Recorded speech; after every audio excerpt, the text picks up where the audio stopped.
Salut tout le monde, bienvenue à tous. Les amis, c'est Price. On se retrouve aujourd'hui pour l'épisode 7 de la saison 3 du podcast Price Pokémon. Merci à tous d'être là, merci à tous pour votre fidélité. On va encore passer tous ensemble une bonne petite heure de partage, de passion dans l'univers Pokémon en général. On commence rapidement là avec une petite intro du coup sur le devoir de la semaine que je vous ai donné. Je me suis un peu inspiré de ce que font d'autres personnes dans le paysage audio podcast français avec ce fameux petit devoir de la semaine. Et je voulais vous remercier infiniment, merci vraiment à tous pour les nombreux commentaires, les nombreux échanges. Ça n'a rien à voir avec le podcast, en tout cas l'épisode 5 où on avait fait les mêmes statistiques que d'habitude, c'est-à-dire entre 500 écoutes sur YouTube et une petite centaine sur Spotify. Avec très exactement 3 commentaires. Là, cette semaine, vraiment, ça va être un plaisir. On va aborder dans la rubrique numéro 3 tous vos commentaires, tous vos échanges. On va pouvoir parler un peu et débriefer. Je vais pouvoir répondre à chacun d'entre vous et c'est ça que je veux. J'ai envie d'un échange, j'ai envie, en plus de l'actualité à débriefer, en plus des informations pertinentes que j'essaie de vous transmettre, on va être sur un modèle où on va essayer d'échanger sur vos questions, vos interrogations et bien entendu répondre parfois à des choses qui n'ont pas forcément le moyen d'être réglées par un échange, c'est-à-dire des demandes que vous avez, typiquement reprendre tel ou tel type de vidéo, faire ci, plutôt expliquer ça, faire des choses un petit peu différentes. Donc on va faire tout ça ensemble. Et je voulais encore une fois vous dire vraiment merci à tous. Donc j'ai hâte aussi à la fin de cet épisode-là, s'il vous plaît, mettez à fond sur YouTube la cloche pour que vous puissiez avoir les notifications. Ce podcast va sortir lundi 10 décembre, si je ne dis pas de bêtises, lundi 11 décembre. Waouh! Donc tous les lundis, voilà, comme on avait promis la semaine dernière, on va essayer de tenir le rythme. Et donc là, aujourd'hui, on va commencer tout de suite avec la rubrique numéro 1, l'actualité Pokémon au global, pas que en France. La semaine dernière, on a parlé de Big Flo et Oli avec de Big Flo avec McFly et Carlito. Très très très content des retours aussi qu'on a eu de ce côté-là les commentaires que vous nous avez fait. Là aujourd'hui, on va parler d'autre chose. Dans l'actualité Pokémon, on va parler du Japon et on va parler plus particulièrement de Shiny Treasure X, la nouvelle série.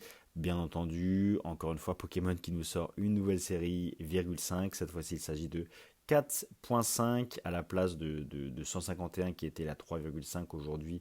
On va avoir Shiny Treasure X, la 4,5 en Occident. Au Japon, il faut savoir que c'est déjà sorti depuis quelques temps. Vous avez pu voir passer sûrement des vidéos du copain Cars Hunter par exemple, des vidéos sur le YouTube francophone en général, forcément des produits aussi en vente chez différentes boutiques, chez différentes personnes qui importent ce genre d'objets.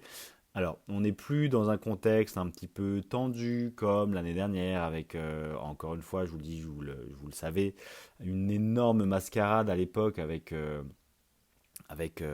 c'était Vistar, Shiny Vistar, donc du coup les fameuses box qui étaient précommandées à l'appel chez notre ami Nascatra, chez la boutique en ligne qui faisait des fausses promesses. Là, on est plutôt en 2023 sur une période tranquille. Vous voyez bien, il n'y a plus ce genre de soucis, il n'y a plus d'événements un peu étranges, des boutiques un peu étranges, même s'il faut toujours rester vigilant, vous le savez. Lorsque vous passez des commandes, ça reste des produits importés du Japon. Il faut avoir des gens de confiance qui vous permettent d'obtenir ce genre de choses. Et je ne vais pas vous faire la liste exhaustive des gens sérieux, mais vous commencez quand même, je pense, si vous écoutez mon podcast et si vous êtes dans Pokémon depuis longtemps, vous savez qui sont ces personnes. Voilà, donc le petit discours de prévention comme toujours, voilà, au départ du podcast, parce que c'est quand même ma personnalité et vous en avez sûrement l'habitude. Il est quand même important et primordial de mon côté de vous prévenir à chaque fois avant de commencer le sujet. Donc voilà, Shiny Treasure X, on va parler un peu du set, on va parler un petit peu de l'actualité, on va parler un petit peu des cartes qui sont somme toute assez sympathiques. Bon voilà, ça ressemble quand même beaucoup à La Voix du Maître, ça ressemble quand même beaucoup à ce genre de série destinée occulte, destinée radieuse. C'est des séries avec des shiny, avec des illustrations très peu d'illustrations exclusives, à part les communes, peu communes, etc. Comme toujours, hein, d'ailleurs, bon, les petits textes aussi, forcément, mais un set un peu particulier, parce que vous me direz dans les commentaires ce que vous en pensez, puisqu'on est sur on est sur cette lancée d'échange et de partage. On est sur un set quand même très moyen, je trouve, avec un choix de Pokémon globalement très moyen. Typiquement, dans les Pokémon de type plante, il n'y en a pas un seul qui a un banger, par exemple. Dans les types feu, forcément, il y a du Dracofeu, donc la spéculation sera présente. Mais pareil, à part Entei, il n'y a pas grand-chose. En termes de Pokémon de type eau, c'est du pareil au même. Dans les types électriques, il n'y a pas grand-chose non plus. Donc je vous invite vraiment à vous intéresser à ce set en tant que, encore une fois, hein, outil de collection, outil d'investissement à part entière, donc en tant que vraiment set avec ses qualités principales qui sont l'aspect de collection, l'aspect attractivité au niveau des Pokémon. Et le deuxième aspect, le deuxième attrait qui est le potentiel de cet objet sur le long terme. Comme vous le savez, on parle souvent de ça sur la chaîne. Donc, quel est le potentiel de ce set sur le long terme? Et là, c'est vrai que la chasse sera globalement, comme toujours, axée sur du Dracofeu. Donc, si on devait donner une note sur 10 à ce set, de mon côté, ce serait un 6 par rapport à la pauvreté, je trouve, en dehors des fameux Dracofeu. Alors, il y a quand même deux cartes qui sont particulièrement sympathiques, je trouve. Personnellement, j'occulte le Dracofeu. Deux cartes qui sont particulièrement sympathiques. Il s'agit du Mew X alternatif qui est vraiment magnifique pour le coup. Il faut quand même le souligner, je le trouve vraiment sympa. Et le Gardevoir X alternatif qui est particulièrement sympathique aussi.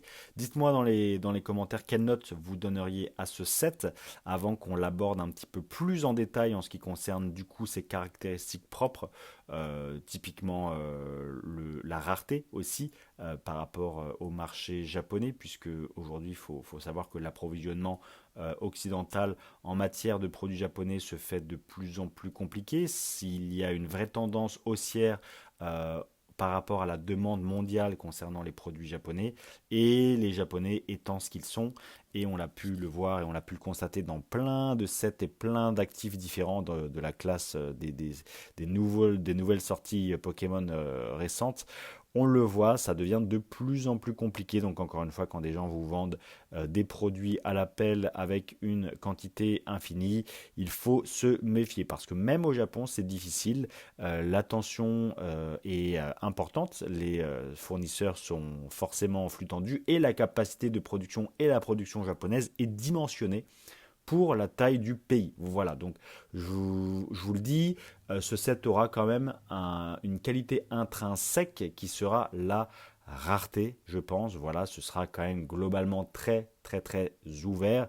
Donc en termes de scellé, ça reste un objet qui peut être intéressant sur le long terme. Le set en lui-même, je lui donne un 6. Par contre, en ce qui concerne son potentiel sur le long terme, je lui donne plutôt un 8. Voilà, c'est mon avis personnel. Si je devais donner une note, ça parle, c'est efficace, vous voyez le propos, on ne tourne pas autour du pot, on gagne du temps. Ça va certainement déplaire à certaines personnes. Effectivement, ça reste un bel objet, ça reste de belles cartes, ça va être très agréable à collectionner.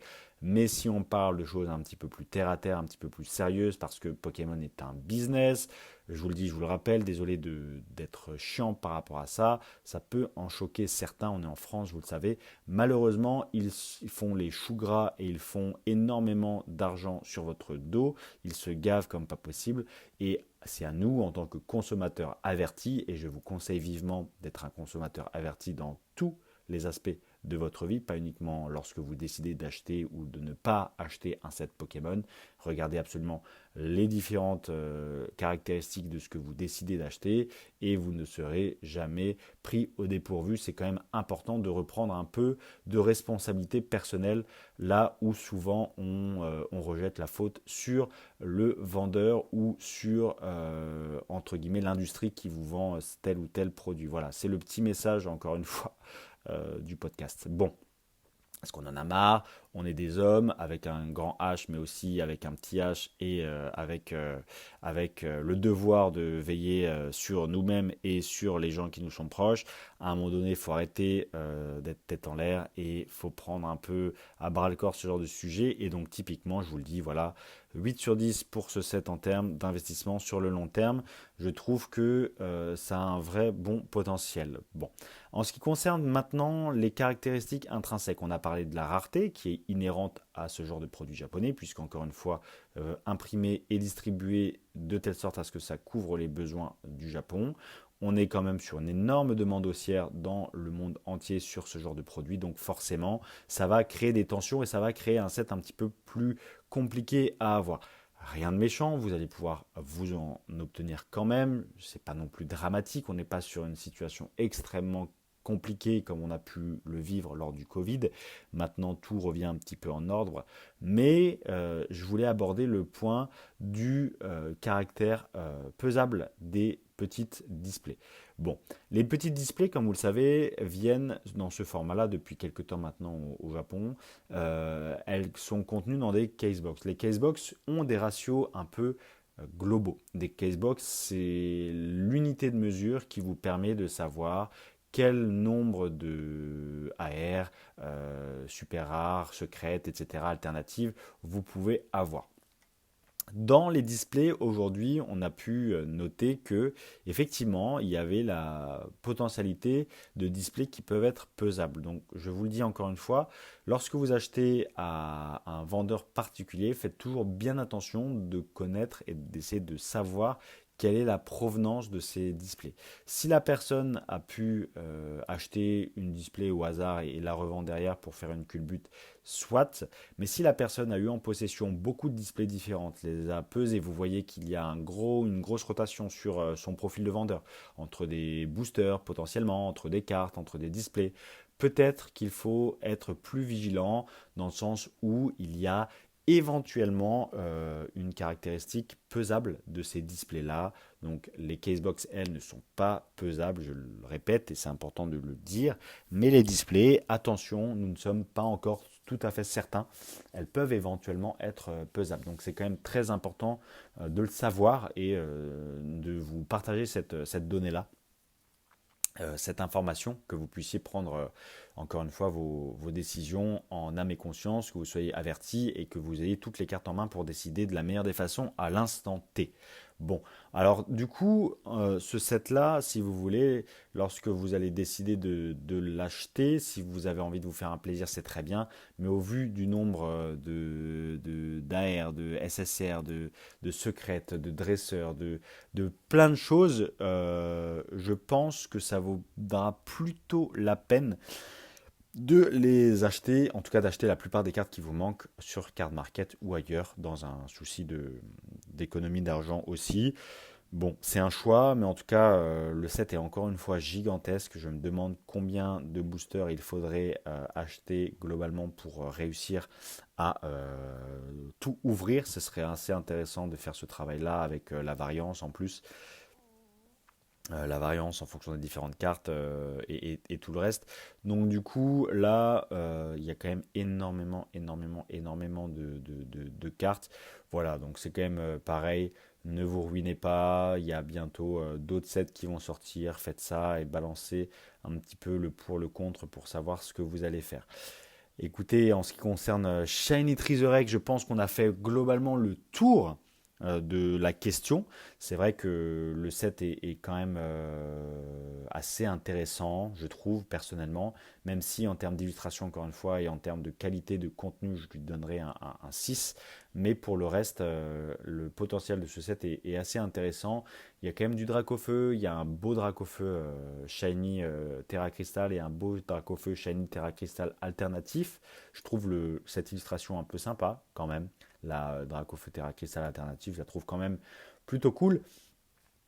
Forcément, il y a le Gardevoir et le Mew aussi, comme je vous dis. Sûrement, certaines personnes entre vous qui vont bien aimer le Palafin, qui vont bien aimer d'autres cartes, qui vont bien aimer le Mimikyu, qui vont bien aimer d'autres illustrations. Donc voilà, ça reste un set sympa. Il y a du Pikachu, il y a du Dracofeu, il y a Entei, il y a deux, trois petits légendaires sympas, il y a quelques petites shiny mignonnes, il y a du Cisaillux. Voilà, bon, écoutez, ça reste un set de shiny. Vous commencez à être habitué. Il n'y a pas trop de nouveautés là-dessus. Ça reste dans les mêmes proportions. La voix du maître like. Alors la voix du maître était un peu plus petit. Ça ressemble plus à un Destiné Radieuse like de mon côté. Si je devais vraiment donner un- une équivalence en termes de set, que vous ayez bien les bonnes images en tête, que vous puissiez faire les bons parallèles, comme l'histoire se répète et il faut apprendre à propos de l'histoire pour justement réussir à, euh, à anticiper ce qui peut nous arriver. Donc voilà, un petit Destiny Radieuse-like, mignon, pas la folie, mais avec ce que je vous ai dit sur le côté japonais. Cette fois-ci, on est concentré sur le japonais, hein. Excusez-moi par avance, je sais que vous n'êtes pas forcément très nombreux à faire le japonais, mais peut-être que mes propos vont vous apprendre des choses, vont vous ouvrir à quelque chose de nouveau. Et de plus en plus, il sera important de prendre en compte tout ça. Le japonais fait de plus en plus partie inhérente et l'a toujours fait, et même la pierre angulaire et même la base, le socle de ce qui fait les sorties occidentales. Donc voilà, je trouvais ça important d'en parler en France, et quand ça sortira en français, j'en reparlerai rapidement. Là, on parle d'un investissement et d'un produit spécifique japonais. Donc, si ça vous intéresse, vous avez toutes les informations dans le podcast et vous pourrez décider en votre âme et conscience. Voilà tout, les amis. J'espère que cette petite rubrique 1 actualité internationale Pokémon vous a plu. On va parler dans un deuxième temps la rubrique numéro 2 Pokémon et les actualités spécifiques en ce qui concerne les personnalités. Là, j'ai vu une grosse vidéo et j'ai vraiment envie de vous partager ça. C'est un petit peu dans la même veine. Là, on est sur quelque chose d'un petit peu japonais, un petit peu voilà, nippon. On est sur cette vibe-là dans ce podcast, dans ce début de podcast en tout cas. On va parler de notre cher ami Lionheart qui a posté une vidéo en partenariat, et ça j'ai trouvé ça assez incroyable. C'est très rare. Vous allez comprendre très rapidement pourquoi, en partenariat avec PSA. Et je vais vous expliquer pourquoi est-ce que c'est assez rare et pourquoi est-ce que PSA ne ne publie rarement, vraiment rarement des choses avec des personnes de la communauté Pokémon. C'est vraiment, dites-moi si je me trompe, ça va bientôt faire 7 ans que je suis dans Pokémon et vraiment 6 ans de manière très assidue pour en arriver là où j'en suis aujourd'hui grâce à vous, grâce à la communauté, grâce au Discord Price Pokémon et puis aussi parce que on a travaillé comme un fou. CF s'y confère et je fais aussi un petit parallèle par rapport à la vidéo avec Thibaut dans Blabla Pokémon, la vidéo dont on a parlé la semaine dernière. Voilà, on en arrive quand même là après beaucoup de travail aussi.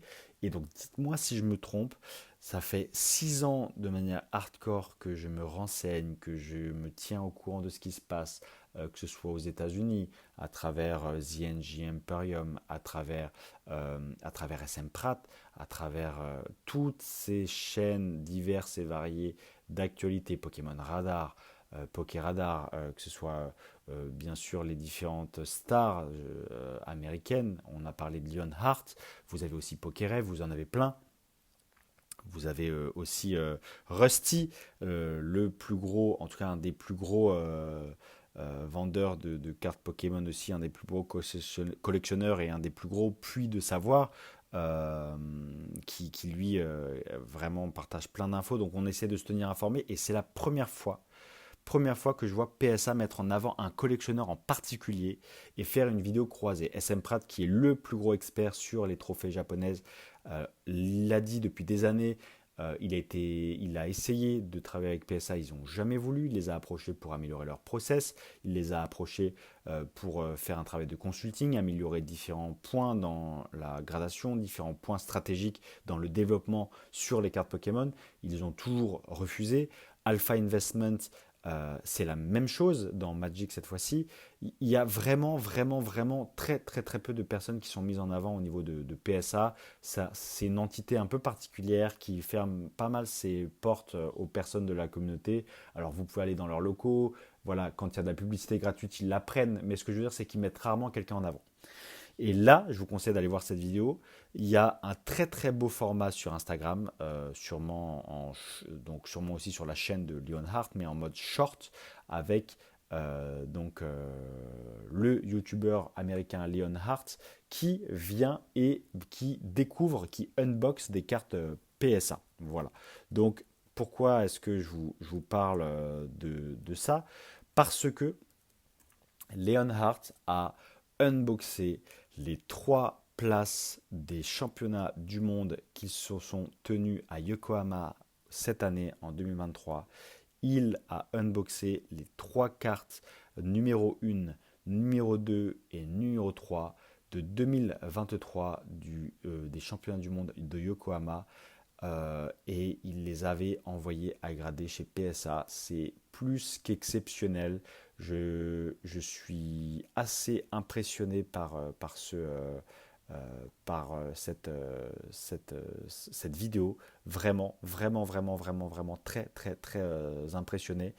Il a quand même fondé une boutique avec un associé à lui qui s'appelle Rare Candy. C'est un des plus gros acteurs de l'achat-revente d'objets haut de gamme japonais dans le monde, on peut le dire, et aussi d'objets anglais de manière générale. Ils touchent un peu à tout. Ils ont acheté une des plus grosses collections japonaises que la Terre ait connue. Vraiment, je vous invite aussi à aller voir cette vidéo-là où il en parle un petit peu. Allez voir sur la chaîne de Leonhardt. Je vais essayer, c'est pas le sujet, hein, je vais essayer de passer différentes actualités parce que le but c'est quand même que vous puissiez en apprendre plus. Je vous invite vraiment à aller voir sa chaîne. C'est vraiment une très très bonne personne. Je l'ai croisé aussi à Yokohama, au Japon. Très très simple, ultra abordable, un peu comme notre Mr. Fuji national. Donc vraiment incroyable. Et cette vidéo, je trouve qu'elle est passée ultra, ultra, ultra low-key. On n'a tellement pas l'habitude de voir PSA mettre en avant qui que ce soit, mettre en avant Pokémon en général. Là, ils le font souvent par leurs intermédiaires ou par leurs partenaires. Typiquement la Golden Auction Company, la Golden Touch, avec aussi forcément vous avez pu voir sur Netflix la série autour de Golden Auction de Ken Goldin, forcément avec PWCC de temps en temps, c'est de la communication croisée. C'est rarement mis en avant de leur fait, de leur côté, et c'est ça qui est assez incroyable. Ce move est vraiment fou, et je ne sais pas si vous vous rendez compte, Leonhardt a en sa possession le trophée numéro 1, numéro 2 et numéro 3, les séquentiels avec dégradation en numéroté séquentiel, les 3 à la suite avec cette histoire, un des derniers mondiaux Pokémon, avec les 3 cartes japonaises qui ont été éditées sur le sol japonais, qui ont été données sur le sol japonais. C'est juste insane et il a ça en sa possession. Je ne savais pas qu'il était à ce niveau-là et je suis vraiment très impressionné. Il a quitté son job à l'époque d'avocat pour se consacrer 100% à Pokémon et il a fait un bond monumental, je trouve. C'est incroyable. Jamais j'aurais pu penser le voir en sa possession ce genre d'item. C'est-à-dire qu'il a toujours été un peu, entre guillemets, c'est mon opinion pour les gens qui suivent, qui savent de qui je parle quand je parle de SM Pratt, qui savent de qui je parle quand je parle de Rusty, de ce genre de personnes-là. C'est vrai que, ou alors de Jammin Pokémon, ou de plein d'autres personnages qu'on peut connaître en Europe, qui sont extrêmement pointus sur les trophées.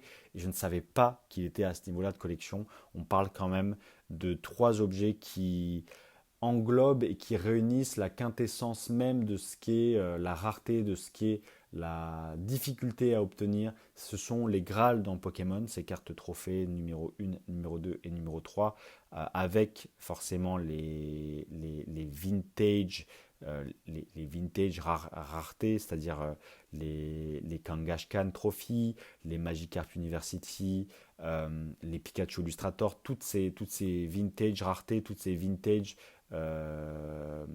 tous ces objets assez vintage qui ont été distribués à l'occasion d'événements. Je ne sais pas comment le dire en français, pas vintage, mais ces objets qui sont extrêmement faibles en population, qui ont été distribués de manière périodique ou alors même d'une manière unique avec un seul événement dans lequel vous pouvez les obtenir, comme le concours du coup pour le Pikachu Illustrator ou comme le Kangaskhan Trophy ou comme le Magikarp University, voilà ce genre de choses. Donc c'est vrai que là ça englobe et ça véhicule l'image d'objets qui sont tellement rares, tellement intenses, qui véhiculent tellement de choses dans le hobby Pokémon. Et je trouvais ça assez incroyable que Leonhardt du coup soit mis en avant par PSA pour cet unboxing. Il a eu 9 sur la trophy numéro 1 de Yokohama 2023, donc avec le nouveau design aussi. Donc ce sont les premières trophies avec le nouveau design. Il a eu 10 sur la numéro 2 et 10 sur la numéro 3. Donc rendez-vous compte, on est sur 3 cartes qui doivent coûter à elles seules dans les 500 000 euros. Rien que les 3 ensemble alors qu'elles viennent à peine de sortir. Donc c'est juste insane. Il faut quand même savoir que la trophy numéro 1 ayant été sur place, on a eu écho dans la communauté de joueurs. Je ne suis pas joueur, mais j'étais proche de plusieurs joueurs. Donc on a eu écho dans la communauté joueurs de la vente de la trophy numéro 1. Alors je ne sais pas si elle a été achetée par Leonhardt, mais du coup on peut le supposer, bien que souvent les joueurs les vendent parce qu'ils sont joueurs et pas collectionneurs. Donc peut-être que les 5 exemplaires ont été vendus, de la numéro 1, de la numéro 2, de la numéro 3, je ne sais pas. En tout cas, je suis super impressionné par ce que Leonhardt a fait, par ce que PSA a fait, et parce que du coup c'est vraiment ultra rare. Et au Japon du coup on a eu vent de la vente à 120 000 dollars, il me semble 120 000 dollars de la numéro 1, la numéro 2 dans les 80 000 dollars et la numéro 3, je n'ai pas eu d'informations à ce sujet donc je ne peux pas le dire, mais si on fait le delta à chaque fois, donc on a 120 000, 80 000, sûrement 60 000 pour la numéro 3, voilà globalement. Mais aujourd'hui, sous PSA, encapsulé avec la note de 10, avec les numéros séquentiels, avec cette histoire, avec ce nouveau design des trophies, avec la nouvelle époque du coup, épée écarlate et violette, avec plein de choses. On est quand même sur des objets qui, je pense, ont sûrement été achetés aux alentours des 250 000 dollars au total et qui aujourd'hui se retrouvent déjà avec une énorme plus-value rien que grâce à cet arbitrage de la gradation. Et je pense que c'est pour ça PSA vraiment a mis en avant cette vidéo, a mis en avant Leonhardt, a mis en avant ces cartes parce que c'est juste exceptionnel.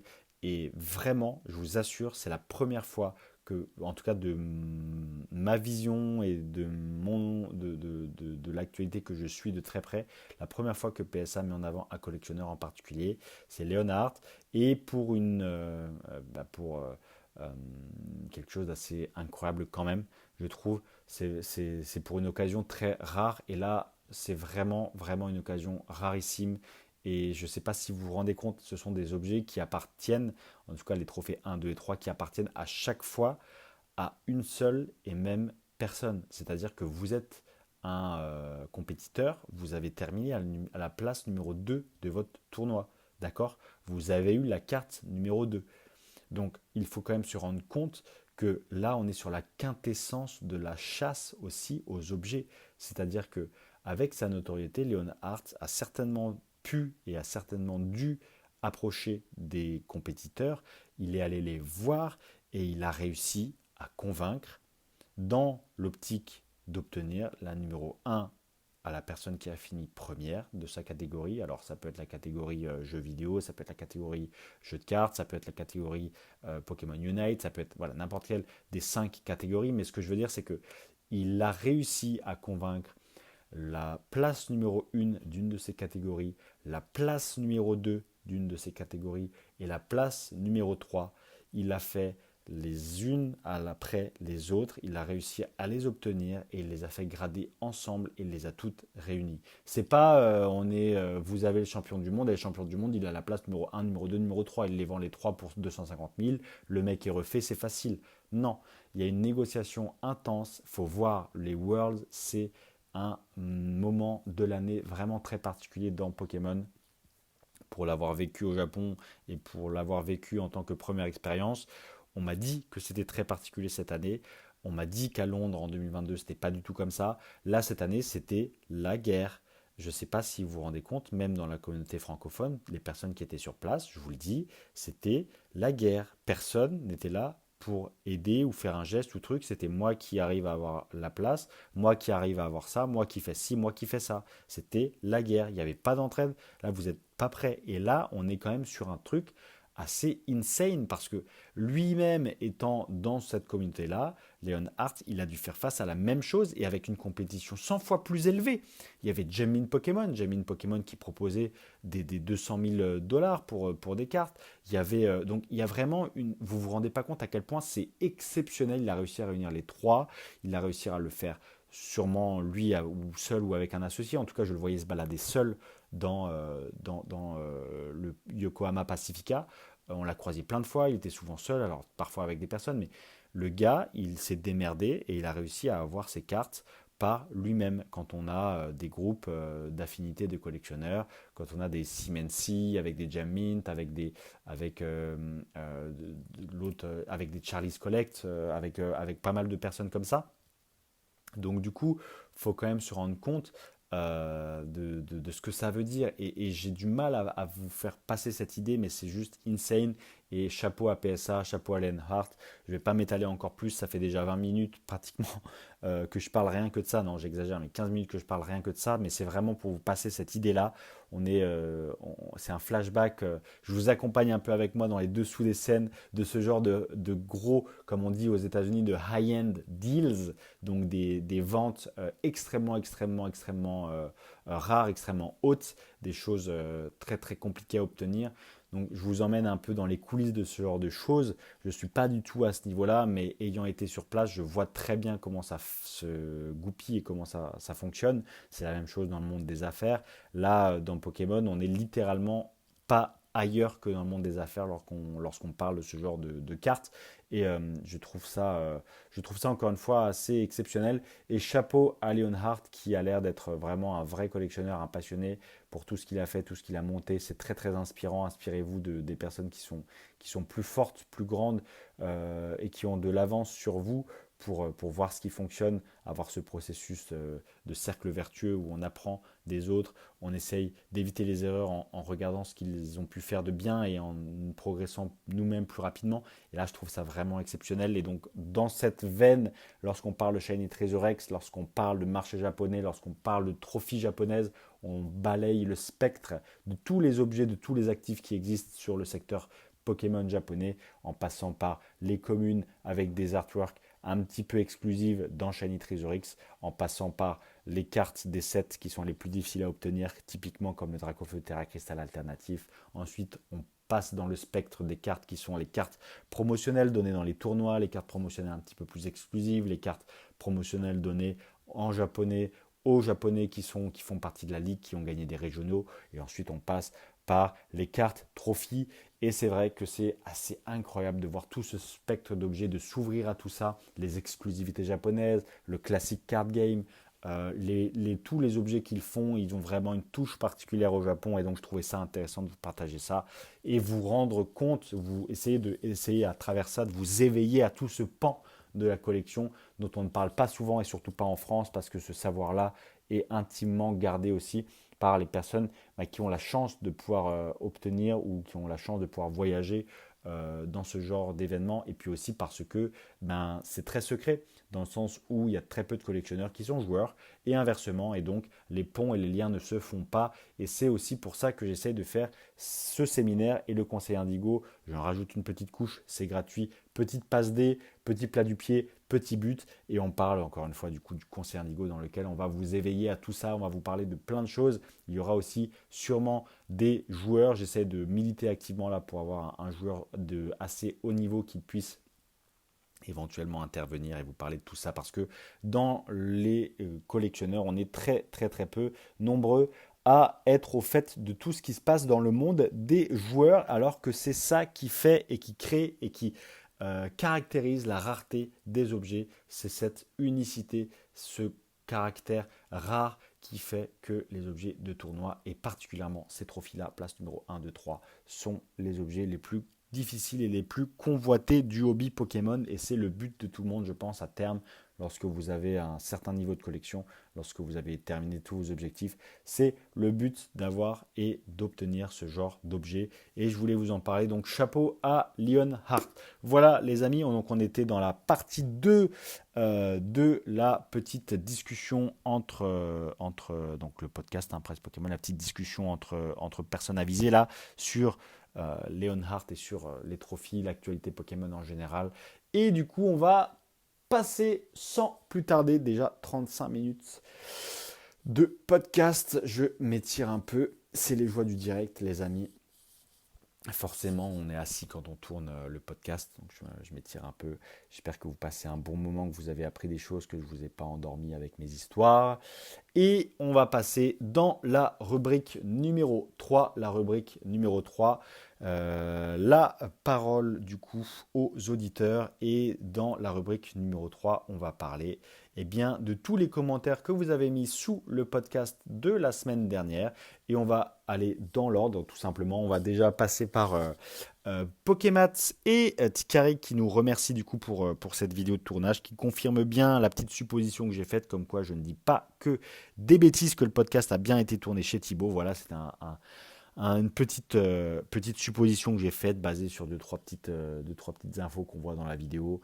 Donc j'avais juste, c'est cool, merci à Pokémat pour son retour. Content que la vidéo m'ait plu. Et ben, merci à toi Pokémat aussi d'avoir tourné et réalisé cet épisode. Je pense qu'il a ravi d'autant plus d'autres collectionneurs et pas que moi. Voilà. Et pareil pour Tikari, du coup, content pour la vidéo.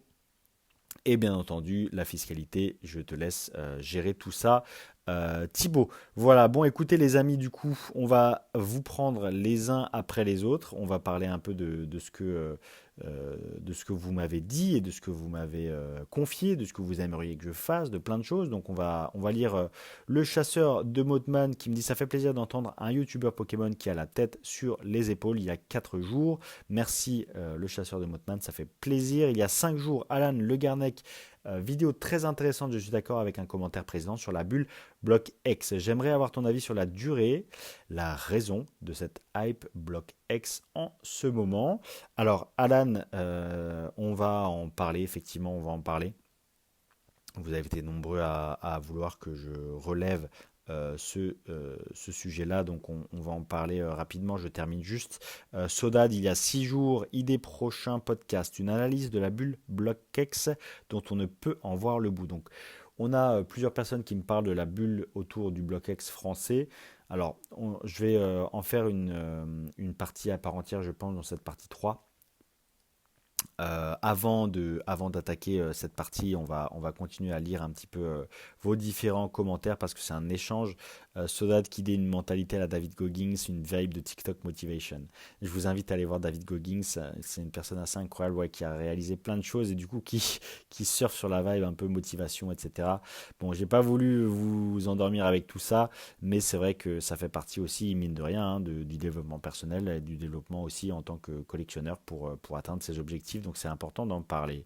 Mathieu Brown, le giveaway frigo, ouais bah oui, malheureusement, c'est un peu le sujet souvent et c'est très très chiant. Écouteur de l'ombre, user EF400EI, du coup qui n'a pas fait de pseudo. Écouteur de l'ombre, je commente jamais, mais c'est toujours aussi cool. Bah merci à toi. J'aimerais bien que tu parles de l'explosion du bloc X ces dernières années. Donc vous êtes déjà 3 à avoir parlé de ça. Jérém, Pokéfan Japan 1654. Bonjour Price. Peux-tu parler du dilemme entre acheteurs de scellés anciens qui deviennent de plus en plus rares et chers et acheteurs de scellés récents ou les cartes avec le problème de volatilité des prix et du nombre de séries? Je suppose que tu parles du coup pour le récent et bien du nombre de séries. Ça tombe bien, on a fait une analyse sur Shiny Treasure. Donc fais cette analyse de ton côté, Jérém, à chaque fois. Euh, Fais un arbitrage de ton côté. Essaie de voir là où avec la somme à égale, tu peux obtenir le plus, que ce soit en termes de développement personnel, le plus en termes de satisfaction personnelle, pardon, pas développement, en termes de satisfaction personnelle, le plus en termes d'investissement potentiel, en termes de cartes à drop potentiel. Donc c'est un arbitrage à faire, voilà, de ton propre chef, c'est-à-dire qu'il faut que tu choisisses quelles sont les séries. Si tu n'as pas un budget infini, comme tout le monde je pense qui nous écoute, comme moi, comme la plupart des gens, n'a pas budget infini. Donc ce sont nos choix qui nous caractérisent, ce sont nos choix qui vont dicter là ou vers quel endroit on va aller, vers quel chemin on va emprunter, est-ce qu'on prend un raccourci, est-ce qu'on prend un détour. Donc du coup, très important de faire cet exercice comme on a pu le faire là avec Shiny Treasure X. Tu te prends le temps, tu ne paniques pas, tu ne précommandes pas. Très important, tu ne précommandes pas. Tu regardes le set, tu regardes toutes les infos, tu regardes quelles sont les cartes à l'intérieur. C'est un peu comme quand vous regardez un match de l'équipe de France. Vous avez envie de parier sur un match d'une équipe, ben, vous pariez pas avant, vous pariez juste avant le début du match parce que vous avez toutes les informations. Voilà. C'est un peu une analogie qu'on peut faire. C'est-à-dire que vous avez la composition, vous avez les 11 joueurs sur le terrain, vous avez les joueurs sur le banc, vous avez les joueurs adverses, vous avez les joueurs adverses sur le banc, vous avez l'arbitre, vous avez tout. Et là, vous êtes déjà en avance, vous avez déjà plus d'informations que les personnes qui ont parié sans tout ça, qui ont parié juste sur un côté émotionnel. N'oubliez pas, il y a ce côté intellectuel, intellectualisation des choses. Il n'y a pas de hasard, c'est pas toujours évident, il faut pas toujours suivre son instinct, il faut aussi parfois intellectualiser la chose. Donc Jérém, acheter du scellé récent ou des cartes avec le problème de volatilité des prix et du nombre de séries, ben, ce que tu peux faire, c'est ça, c'est ce travail de attendre patiemment toutes les informations qui sont à ta disposition. Tu regardes les cartes qui sont à l'intérieur, tu regardes les cartes que tu as envie d'avoir, tu regardes les cartes qui te feraient plaisir, tu regardes le prix de ces cartes-là à la sortie, le prix de ces cartes quelques mois ou quelques semaines après, ça donne déjà un indicateur sur la tendance. Tu regardes quelles sont les séries qui vont sortir après. Est-ce qu'il y a des séries qui vont un peu prendre toute la lumière? Par exemple, la série avant 151, c'était quoi? Je me rappelle même plus. Voilà, typiquement. Donc EV3, je sais même plus ce que c'est. Ténèbres embrasées, non, c'est pas ça, je sais pas, quelque chose comme ça. Si. Donc vous voyez, 151, ça a pris toute la lumière sur ce genre de série. EV2, n'en parlons pas, je sais même plus ce que c'est. EV2, c'est Évolution à Paldea, je le sais parce que je suis professionnel, mais je veux dire, on sait même plus ce que c'est. Donc tu vois, faire ce travail-là, essayer de regarder en détail quelles sont les cartes à l'intérieur, quelles sont les séries qui vont suivre, quelles sont les séries qui étaient avant. Voilà. Et là, tu choisis tout simplement les séries que tu décides d'acheter, celles que tu décides de ne pas acheter. Et c'est super important de faire ce travail. Je parle du japonais compliqué car trop d'items. En collectionnant du récent, j'ai peur de ne plus pouvoir m'acheter le scellé ancien car trop cher. Merci pour les podcasts très enrichissants. Donc voilà, Jérém, tu fais ce travail sur le japonais. Tu regardes les cartes, tu regardes ce qu'il y a à l'intérieur, ce qui va sortir après. Tu fais un choix, tu fais un arbitrage. Là, par exemple, il y a le Classic Card Game. Je te donne mon avis personnel, c'est mon avis personnel, ça n'engage que moi. Le Classic Card Game, je n'en ai pas acheté. Tu vois, je trouve que c'est cher pour ce que c'est. Il y a une petite hype autour de ça, mais une hype entre guillemets faussement montée. Déjà, premièrement, par Pokémon Company. Il faut savoir qu'à Yokohama, ils en ont fait la promotion énormément. Pokémon Company a fait des vidéos promotionnelles, ce qui est très rare. Ils le font très rarement. Ils ont fait des vidéos en particulier, donc il y a une petite hype. Ils ont séduit leurs commerciaux, qui sont tout simplement les boutiques, les vendeurs. Ils ont séduit un peu leurs commerciaux. Et donc, du coup, on voit beaucoup de Classic Card Game. Et en ce moment, on en voit pas mal. Et on voit aussi des vendeurs qui gardent le Classic Card Game, entre guillemets, un peu sur les bras pour le moment, parce que ça marche pas tant que ça. Et donc, par exemple, il y a un choix à faire, typiquement, entre Shiny Treasure X et Classic Card Games. Et de mon côté, le choix est fait. Je préfère acheter du Shiny Treasure X et encore, je ne suis même pas persuadé d'en acheter. Donc voilà, fais ce travail-là à chaque fois, prends toutes les informations à ta disposition, prends un choix éclairé, ne panique pas, ne sois pas dans la précipitation, attends aussi sur le vintage et sur le scellé ancien, attends toujours les bonnes affaires, je sais c'est compliqué parfois, on a envie d'acheter au prix, on a envie de cocher la croix dans son objectif de collection. On a envie de la cocher, on a envie de le réaliser, mais parfois être patient, économiser, attendre la meilleure affaire pour avoir 20, 30, 40 euros en plus à remettre dans un objet qui te fait plaisir pour continuer la collection, bah, ça vaut la peine. Voilà, donc ce serait un peu mes conseils. Allez, remise roll, il y a 6 jours. Allez, je me prête à l'exercice. Pour le prochain podcast, j'aimerais ton avis sur la dernière série. Ah bon, bah voilà, magnifique, je savais, j'avais oublié. Série japonaise Shiny Treasure X, c'est sur la fréquence de sortie des séries françaises et japonaises. Bah voilà, beaucoup trop de sorties. Concernant tes sujets évoqués, je trouve qu'on est pas mal. Même si Pokémon n'a plus autant la cote, il y a toujours des sujets plus légers qui viennent alimenter la machine. C'est dans ces moments-là que je fais le dos rond et que je réfléchis à mes prochains achats et que je recentre ma collection. Bah, remise roll, tu as tout à fait raison. C'est exactement le conseil que je donnais tout à l'heure à Jérém Pokéfan. Voilà. Alors, j'aime beaucoup les anecdotes de trouvailles peu communes. Il y a l'accomplissement dans le hobby du style podcast avec Tsuku Simpich. Bah, Simpich, on va en faire d'autres d'ailleurs, pas que avec Tsuku, mais en partenariat aussi avec d'autres collectionneurs. C'est le but d'en faire un peu plus. Je vais aussi vous raconter mes dessous de collection, ce que je regrette le plus dans ma collection, ce que j'ai fait de bien, etc. J'en parlerai un peu plus aussi. Donc Simpitch, stay tuned et sois patient, bientôt, bientôt. Ryzen 2, vidéo super intéressante pour ce qui est des vidéos contenu Pokémon. Je fais une indigestion des vidéos ouverture. Ben écoute Ryzen, on est deux. Alors des vidéos de podcast, de discussion entre collectionneurs, de débat ou de réflexion sur le marché ou tout autre change. Et ça fait bien plaisir. Donc merci Ryzen pour cet avis et j'essaie justement de nourrir cet intérêt chez vous et de vous partager tout ça. Tant que ces dites vidéos ne sont pas l'occasion d'envoyer des pics à d'autres créateurs, sociétés ou plateformes, on est d'accord. Ça, c'est effectivement aussi un problème contre lequel je me bats. Dans ma vidéo que j'ai fait, on en a marre des dramas. Et ben, c'est un peu ce que je dis. Arrêtez de scier la branche sur laquelle on est assise. Essayez de vous montrer adulte, essayez de vous montrer professionnel, essayez de vous entraider les uns les autres. Et ça tient dans Pokémon et ça tient aussi dans plein d'autres domaines. Les vidéos de discussion Pokémon, de rencontres sur des conventions, d'échanges ou de partage de collections manquent. Si on compare à la quantité de vidéos ouverture. Ouais, Ryzen, je suis d'accord. Donc, sache qu'on va essayer de vous proposer du beau contenu à l'avenir. Je dis on parce que c'est des vidéos que je ne peux pas faire seul.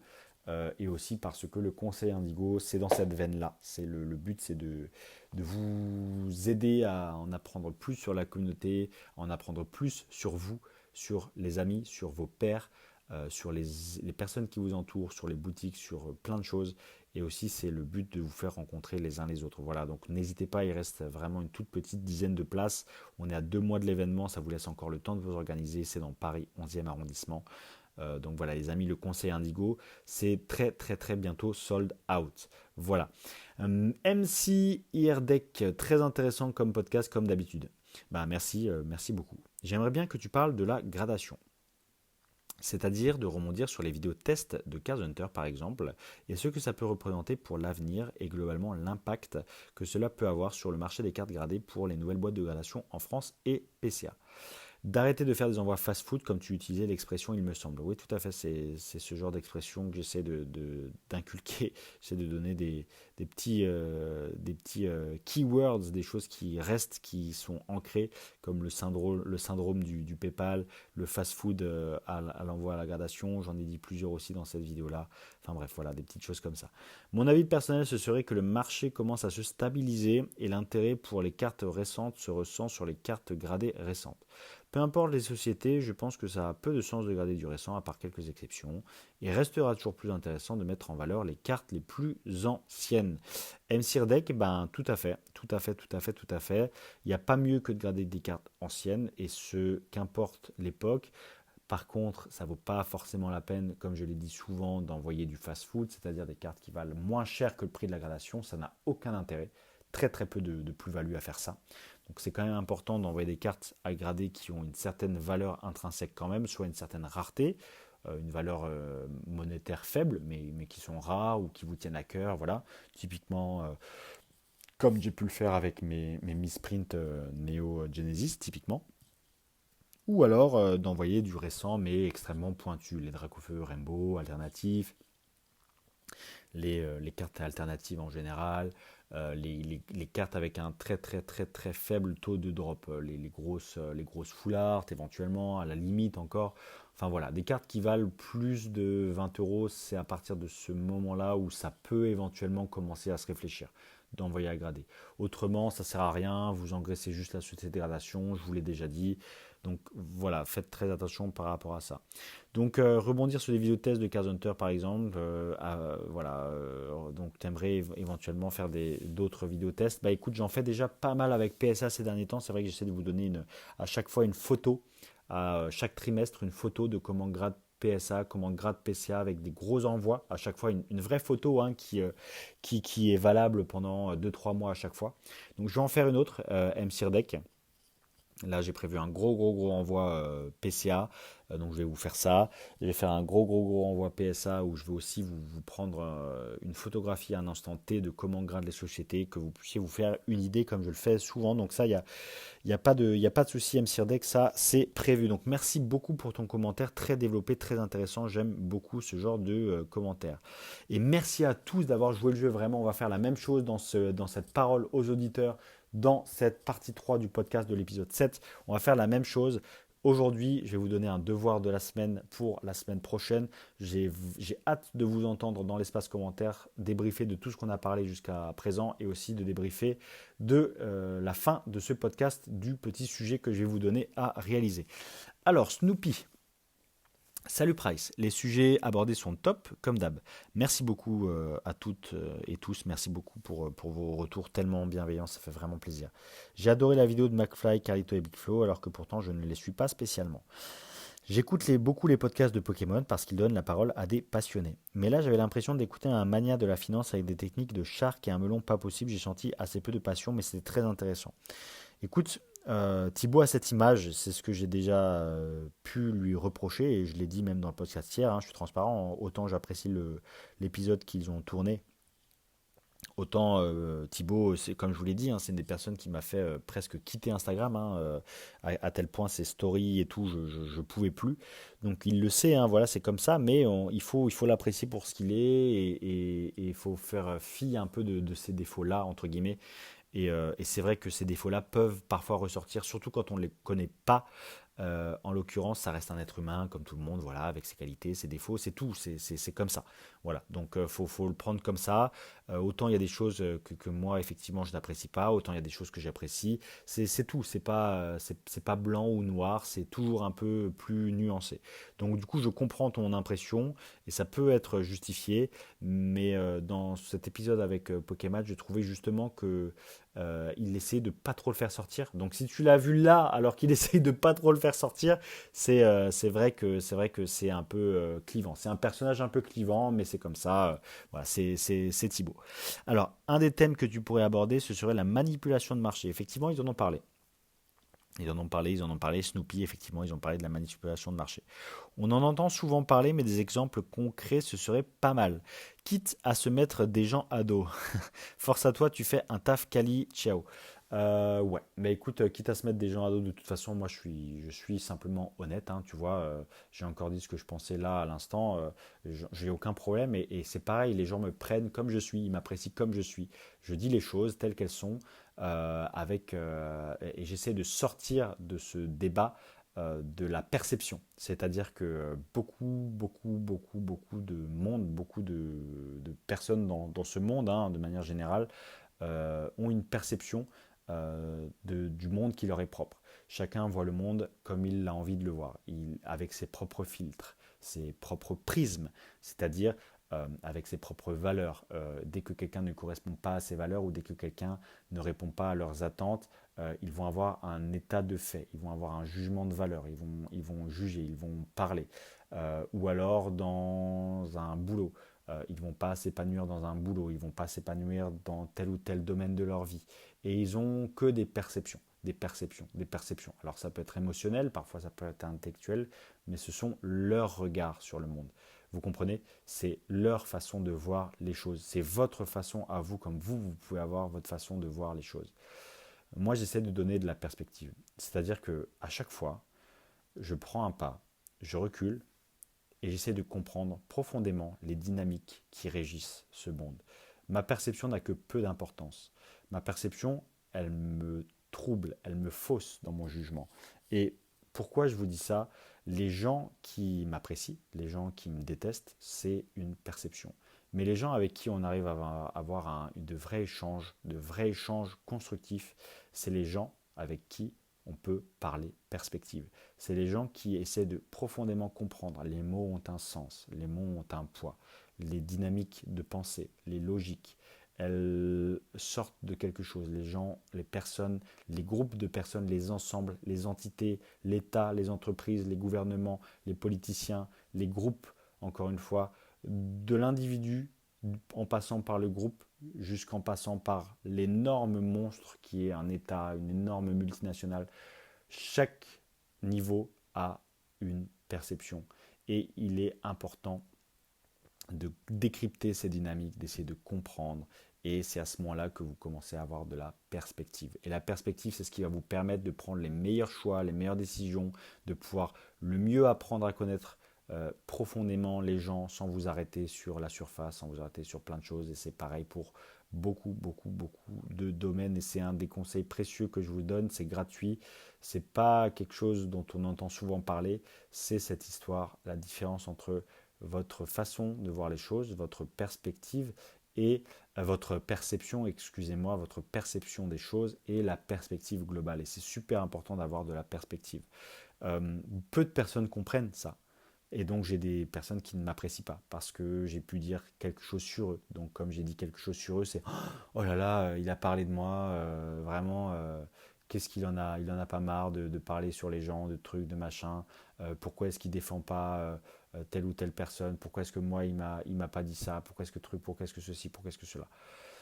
Bon, ça, c'est une chose. La deuxième, c'est encore une fois, si on a envie de parler ouvertement, tu dis quitte à se mettre des gens à dos, Snoopy, mais c'est pas vrai. C'est pas vrai. Ils se mettent à dos eux-mêmes. C'est-à-dire qu'ils se tournent vers quelqu'un d'autre, ils se retournent et ils n'écoutent pas ce que j'ai à dire ou ce que d'autres personnes ont à dire à cause de leur perception. Et en fait, se mettre des gens à dos, c'est pas une bonne entre guillemets expression dans mon cas. Les gens se tournent le dos à eux-mêmes.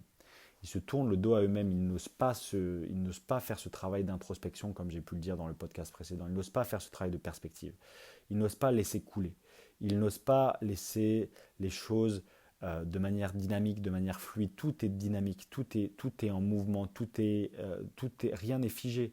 C'est-à-dire que c'est très important d'avoir ce travail-là et de gagner en perspective et ça va beaucoup vous aider à comprendre le monde, à comprendre les phénomènes qui se passent dans le monde pour mieux les aborder et avoir une vie beaucoup plus sereine et prendre les meilleures décisions pour vous et pour plein d'autres choses avec ces différentes briques, ces différentes connaissances, ces différents savoirs qui vous sont transmis comme ça, que vous pouvez accumuler et absorber pour utiliser et garder plus tard.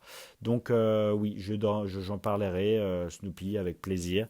Euh, il n'y a pas besoin de se mettre de gens à dos, j'en parlerai avec, de manière vraiment transparente.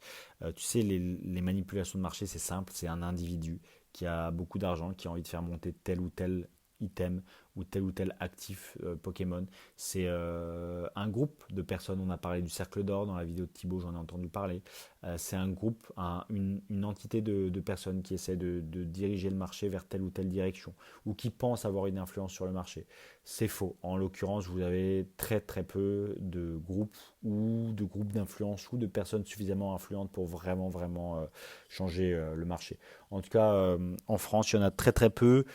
Si je devais en parler d'un, ce serait évidemment David Lafarge qui a le pouvoir d'influencer beaucoup de personnes. Et en termes de groupe de personnes qui ont cette volonté d'influencer ou de faire monter des objets ou autres, c'est très très très très très très très très minime. Franchement, on a vraiment très peu de personnes dans ce cas-là. Alors, sûrement des gens vont vous raconter qu'ils ont de l'influence, qu'ils ont truc, qu'ils ont machin, mais malheureusement, ça c'est plus un peu de la théorie du complot. On tombe tout de suite très rapidement dans la théorie du complot, alors que c'est vraiment vraiment faux. Je vous le dis.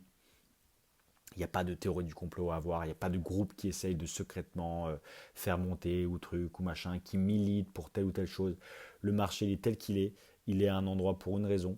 Le vintage, il est là pour une raison. Le BlockX, il est là pour une raison et on va l'aborder du coup. Je vous oublie pas, hein, les amis qui veulent que je parle du BlockX. Le BlockX, il est là pour une raison, etc. Il n'y a pas de, malheureusement, il n'y a pas une personne ou un groupe de personnes qui décide d'un prix. C'est le marché et c'est beaucoup plus dynamique que ce qu'on pense. Et il ne faut pas tomber dans le complotisme, il ne faut pas tomber dans la théorie du complot. La théorie du complot, ce sont le complotisme, tout ce genre de choses.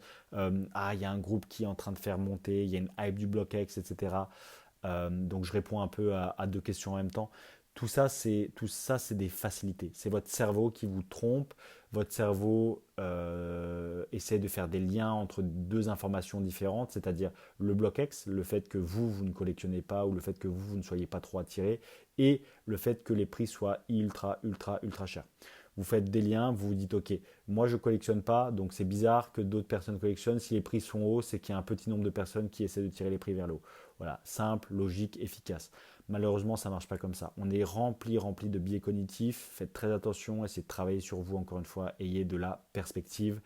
Le BlockX, il est là pour une raison.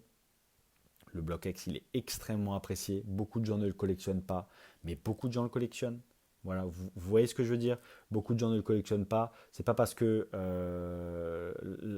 l'équation de base est fausse que la contraposée est fausse également. Vous voyez ce que je veux dire. C'est pas parce que vous collectionnez pas qu'il n'y a pas plein de personnes qui collectionnent. C'est ça que je veux dire. C'est-à-dire que effectivement, moi le premier, je suis impressionné par la hype du BlockX. J'ai la chance d'avoir plus ou moins terminé ce que je voulais. Donc effectivement, les reverse, typiquement les reverse holo avec le nom des séries, pas les foils. Les foils reverse, elles, sont plutôt boudées. Donc vous voyez, il y a vraiment des raisons à chaque fois. Il n'y a pas un groupe de personnes qui essaie de pousser les reverse foils avec le nom de la série du BlockX. Il n'y a pas une personne qui s'est dit, ok, je vais essayer de pousser les reverse XDoxys ou les reverse créateurs de légende ou les reverse force cachée. Vous voyez ce que je veux dire. Les reverse Team Aqua Magma, elles sont boudées. Les reverse X-Dragon, Ruby Saphir, Tempête de Sable, elles sont boudées. Il n'y a pas vraiment, les prix sont à des années-lumière, à rareté égale, c'est-à-dire à Holo Reverse, à Rare Reverse, à peu commune Reverse, à commune Reverse, égale à rareté égale et à série d'une même rareté, c'est-à-dire par exemple une série comme Tempête de Sable qui est rare par rapport à une série comme Deoxys qui est également rare, à rareté égale, les Holo Reverse, les Rare Reverse, les Commune Reverse, les peu communes Reverse et ces cartes-là sont deux fois plus chères sur Exeoxys. Pas parce que il y a quelqu'un qui a décidé de pousser Exeoxys. Vous comprenez ce que je veux dire. C'est parce que les reverse Exoxys sont belles et le marché va dans la direction des choses qui sont belles, des choses qui sont collectionnables, des choses qui parlent aux gens, des choses qui sont graphiques, des choses qui sont extrêmement satisfaisantes et les gens sont prêts à payer plus cher. Voilà, c'est tout simple. Les gens sont prêts à payer plus cher pour leur Pokémon préféré parce qu'ils ont ils ont envie d'obtenir un bout de cette histoire du bloc X Deoxys ou un bout de cette histoire du bloc X espèce Delta. Parce que ils ont un de leurs Pokémon préférés, par exemple Galopa, qui est très très très rarement édité. Le prix de Lolo ou de la rare reverse Galopa sur X espèce Delta, il est super important. Mais pourquoi? Parce qu'il y a des collectionneurs de Galopa, parce que des gens ont envie d'avoir cette carte-là en particulier, comme des gens ont envie d'avoir Posipi et Negapi de X Deoxys. Je donne ces exemples-là, mais j'aurais pu en donner plein d'autres, comme sur, par exemple, Phantom Holon ou Créateur de légende. Les Holo Reverse sont exceptionnels avec le logo Phantom Holon, avec l'image des créateurs de légende, parce que Phantom Holon c'est un titre et Créateur de légende c'est très graphique, il est vraiment beau, il y a vraiment un vrai logo dans l'Holo Reverse, donc c'est vraiment très très très sympa. Et en fait, si vous voulez, il n'y a pas de personne, il n'y a pas une hype, il n'y a pas une raison particulière à cela. C'est-à-dire que, comme je l'ai dit plein de fois, le BlockX, donc je n'ai pas cette question. Hein. Snoopy, je réponds plus à ton message. Maintenant, je réponds aux personnes qui me parlent de la hype du BlockX. Et après, je répondrai à Philippe Legrand, hein, qui dit ce serait bien de reprendre le sujet des Excel avec population et cote des Holo Wizards. Surtout qu'il y a une vraie stabilisation et il y a des nouvelles pop PSA. La chaîne ne s'appelle pas Price pour rien. Philippe Grand. Donc ça, c'est aussi un projet. Je réponds très rapidement et je repasse au bloc X. Donc Philippe, je le referai. Voilà, je travaille dessus, je le referai. Ça demande beaucoup de boulot. J'ai pas beaucoup de temps, mais je le referai. Il n'y a aucun souci là-dessus. Voilà, en plus, maintenant, on a plein de nouveaux outils. On a Pop Report, on a PCA qui a fait un effort là-dessus. On a plein de nouveaux outils, donc ce sera fait et bien fait, Philippe Legrand. Voilà.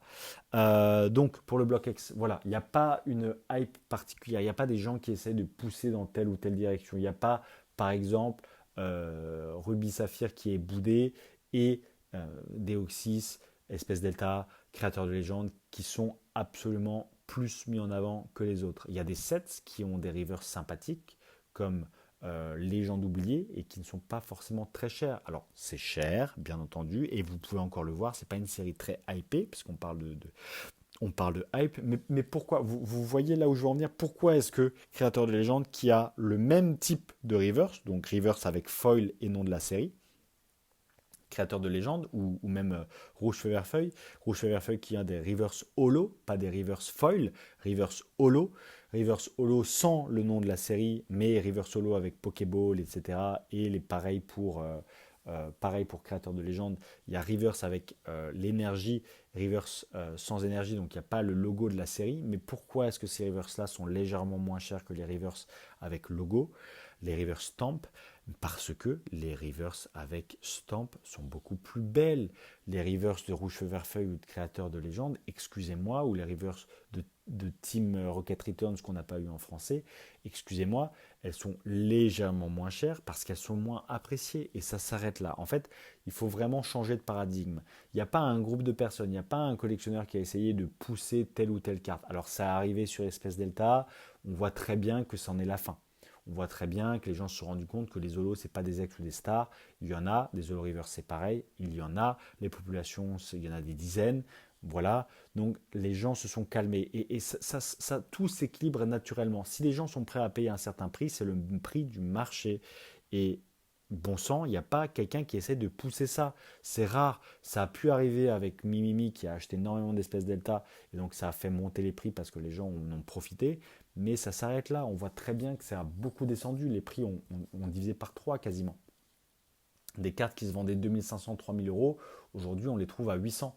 Ça reste excessivement cher, mais vous vous rendez compte, on parlait de 2500, 3000 euros avant. Des Dratak Holo Reverse d'espèce Delta, des Pyroli, des Voltali Holo Reverse d'espèce Delta, des Mewtwo, des Dracolos.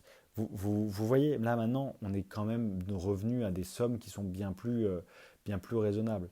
Donc voilà, la hype, c'est pas vraiment une hype, c'est le marché qui dicte le prix auquel les gens sont prêts à payer certains objets. Et si les gens sont prêts à payer certains objets, c'est pas parce que vous n'êtes pas prêt à le payer que d'autres personnes ne sont pas prêtes à payer ce prix. D'autres personnes sont prêtes à payer ce prix. Pourquoi? Parce qu'elles ont envie d'obtenir un morceau de cette histoire. Elles ont envie de s'accaparer une part de ce set historique, une part de ce set magnifique. C'est que des réussites, c'est réussite sur réussite sur réussite. Deoxys, c'est une réussite. Espèce Delta, c'est une réussite. Phantom Holon, c'est une réussite. Créateur de légende, c'est une réussite. Rouge Feu Vert Feuille, même si pour moi c'est un peu en dessous parce qu'il n'y a pas de star, c'est une réussite. Donc vous comprenez, c'est pas vraiment une hype. Et si même je devais vous dire quelque chose, on a atteint des prix qui sont plutôt bas. Je pense qu'on est loin des prix qu'on va atteindre dans les prochaines années et surtout au 30e, 35e et 40e anniversaire. Si vous voulez mon avis, on est encore très loin des prix que certains de ces objets vont atteindre parce que j'ai dit qu'il y avait de la population. Alors oui, j'ai dit qu'il y en a une dizaine. Oui, il y a une dizaine en état 100% neuf. Oui, il y a une dizaine d'holo reverse de chaque. Oui, il y a une vingtaine d'holo de chaque. Oui, il y a une dizaine d'ex de chaque.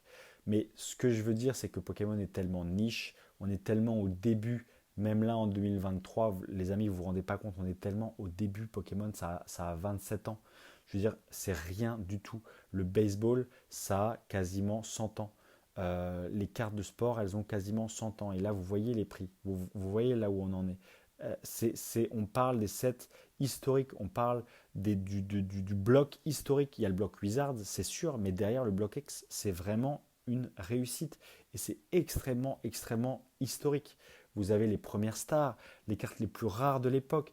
il y a une vraie rareté intrinsèque, c'est exceptionnel. Vous avez les holo reverse, alors d'une beauté incroyable, qui fait qu'effectivement aujourd'hui les gens s'apprêtent et sont encore prêts à payer des prix super importants. Mais je veux dire, même si les holo reverse, il y en avait 20, 30, vous savez, d'ici à ce qu'en 2040, il y ait de nouveaux entrants, de nouveaux collectionneurs qui s'accaparent des objets, qui en font une rétention, parce que la collection c'est une rétention, qui les font disparaître du marché, ça deviendra encore plus compliqué à obtenir, ça deviendra de plus en plus rare. Et je vous garantis, je pense qu'aujourd'hui en France, on est très très très très très très peu à pouvoir faire un set complet reverse, un master set complet de ces séries du bloc X. On est très très peu parce que c'est éparpillé ou alors ça se compte sur les doigts d'une main quand même. Vous voyez, 10 exemplaires de chaque en état neuf, c'est rien du tout. Donc d'ici à 2040, j'espère bien qu'il y aura de nouveaux entrants, j'espère bien qu'il y aura de nouvelles personnes qui auront complété ces sets, qui les feront disparaître. S'il y a au total la possibilité, je parle en 100% neuf, s'il y a la possibilité aujourd'hui en France, avec le temps qui est passé, la destruction de tous ces objets, la perte, tout simplement l'érosion liée au temps, l'érosion dans les populations, liée à tout ça, liée à tous les accidents qui ont pu arriver, à toutes les personnes qui ont perdu, qui ont abîmé, qui ont truc, qui ont ceci, qui ont cela, même qui ont pu être abîmés par les entreprises de gradation. Récemment, ça a pu arriver. Il y a des Latios Stars qui ont pu être abîmés par les entreprises de gradation, chez PCA comme chez PSA. Donc, vous voyez, si aujourd'hui en France, il y a 15 personnes qui sont capables de faire un master set de chacune de ces séries, c'est déjà énorme. Donc, la rareté est là, la beauté est là, toutes ces caractéristiques intrinsèques dont je vous parle tout le temps, dont je vous rabâche les oreilles, elles sont là, tout est présent. Malheureusement, c'est que le début pour le Block X, c'est mon avis. Donc vraiment, si vous pouvez en acheter doucement, quand vous voyez des bonnes affaires passer, quand vous pouvez compléter à moindre frais, quand vous avez l'occasion d'avoir une belle holo reverse, quand vous avez l'occasion d'avoir même une belle commune reverse, vous comprenez, ça vaut la peine de la garder et ça vaut la peine d'en prendre soin dans un état 100% neuf, je parle bien. Des torchons qui partent à 50 balles, ça effectivement, la hype du Block X liée aux torchons, ça je ne comprends pas. Parce que le Block X, il faut savoir que même si c'était une des périodes les plus creuses de Pokémon, Diamant et Perle étant la deuxième période la plus creuse de Pokémon, Earth Gold, Soul Silver, n'en parlons pas, il y en a eu des displays, il y en a eu des boosters d'ouvert. Vous voyez. Donc bon, la rareté, elle se caractérise premièrement dans l'état. La rareté, ça va surtout se trouver dans l'état. Donc du coup, effectivement, les cartes un petit peu moins neuves, les cartes un petit peu en bon état, très bon état, là, effectivement, ça commence à être un petit peu moins intéressant. Donc je vous conseillerais vraiment de privilégier toujours la rareté, toujours l'état, toujours ce qui est compliqué et difficile à trouver. Premièrement parce que ça a une vraie valeur, une valeur dans la rareté et une valeur dans l'état parfait de conservation. C'est très très très important de rappeler ça. Voilà les amis, j'espère avoir vraiment répondu à vos questions. Donc je vais vous donner le devoir de la semaine. Donc n'oubliez pas, si vous êtes encore là après 1h15 de podcast, je vous donne le devoir de la semaine pour la semaine prochaine, lundi prochain. Donc lundi prochain, on sera le lundi 18. Le devoir de la semaine les amis, si vous êtes encore là après 1h15 de podcast, déjà merci pour votre fidélité. J'espère que le podcast vous plaît. J'espère que je ne vous endors pas avec mes histoires. J'espère que ce que je vous dis vous intéresse quand même d'ailleurs. Donc dans ce devoir de la semaine, j'ai envie que vous me fassiez un retour sur les deux sujets qu'on a abordés, qui est Shiny Treasure X et les cartes trophy japonais. J'espère que je vous ai appris quelque chose, donc dites-moi si je vous ai appris quelque chose dans les commentaires. Et la semaine prochaine, j'ai envie que vous me donniez votre top 5 des plus belles séries du Block X selon vous. Voilà, j'ai envie que vous me fassiez votre top 5 du Block X selon vous, et vous allez voir, par un simple raisonnement, par un simple cas d'école, par une simple étude de cas, si je puis me permettre. On va voir, je pense on va avoir entre 20 et 30 commentaires, on va voir si les échantillons, et dites-le honnêtement, hein, dites pas les gens d'oublier pour faire chier. Hein. Là, vous serez disqualifié d'office parce que les gens d'oublier, c'est de la merde, d'accord? Donc, vous me faites vraiment un top 5 honnête des 5 séries du Block X, et vous verrez, par A plus B, même les personnes qui m'ont posé la question sur cette hype du Block X, vous verrez qu'on va avoir un top 5, et je vais le faire aussi dans les commentaires, j'aurai un commentaire épinglé avec mon top 5, et je vais le faire, et vous verrez qu'on aura organiquement, c'est-à-dire de manière organique, de manière séparée, avec plein de personnes différentes qui n'ont pas de lien entre elles. Vous verrez, on aura un top 5 homogène avec, je vous l'annonce déjà d'office, 3 séries légendaires, 3 séries du bloc X légendaires qui feront partie du top 5. Et vous ne pourrez plus dire qu'il y a une hype, et vous ne pourrez plus dire qu'il y a une manipulation de marché. Vous verrez, c'est simplement la demande naturelle des gens organiquement. Il y a plein de personnes différentes en France qui n'ont aucun lien entre elles et qui ont la même passion, qui ont les mêmes séries préférées. Vous allez voir, par un simple cas d'étude, par un simple cas d'école, par une simple étude de cas, vous allez voir par A plus B qu'on va avoir eh bien, les séries les plus chères. Voilà. Aussi simple que ça. Voilà. J'espère que ça vous plaît. J'espère que cette petite étude de cas vous plaît. On va vous en faire plein, les amis. Au Conseil Indigo, on va vous en faire plein. On va démystifier plein de choses. On va vous faire comprendre plein de choses. Vous allez voir, c'est les 140 euros les mieux investis que vous pouvez faire de votre parcours de collectionneur dans Pokémon pour le moment. Vous allez voir, on va vous en faire plein. Donc, je vous le dis, s'il vous plaît, un commentaire, les amis. Le top 5 de vos séries préférées du bloc X. Je le dis, je le répète, si vous me dites les gens d'oublier en top 1, vous êtes qualifié, vous êtes disqualifié d'office. Si vous le faites pour le même, faites-le pour le même, mais vous serez quand même disqualifié d'office parce que c'est faux. C'est faux. Voilà, c'est faux, vous êtes des menteurs. Tu mens, c'est faux. C'est pas les gens d'oublier ta série préférée. Voilà. Donc les amis, vous me dites ça, vous me faites ça et vous me répondez également à tous les différents sujets qu'on a abordés dans ce podcast. Si vous pouvez me faire un retour sur Shiny Treasurex et sur Leonhardt, ce serait magnifique. Voilà. Écoutez les amis, c'est la fin de cet épisode 7 du podcast Price Pokémon. J'espère que vous avez passé un très bon moment. Moi, j'ai passé un super moment. Je vous rappelle le Discord, le lien dans la description. À partir du week-end du samedi 16 décembre, on va vous faire gagner un objet par jour. Il faudra venir vous inscrire sur le Discord dans la section du Discord qui est réservée à cet effet pour les fêtes de fin d'année.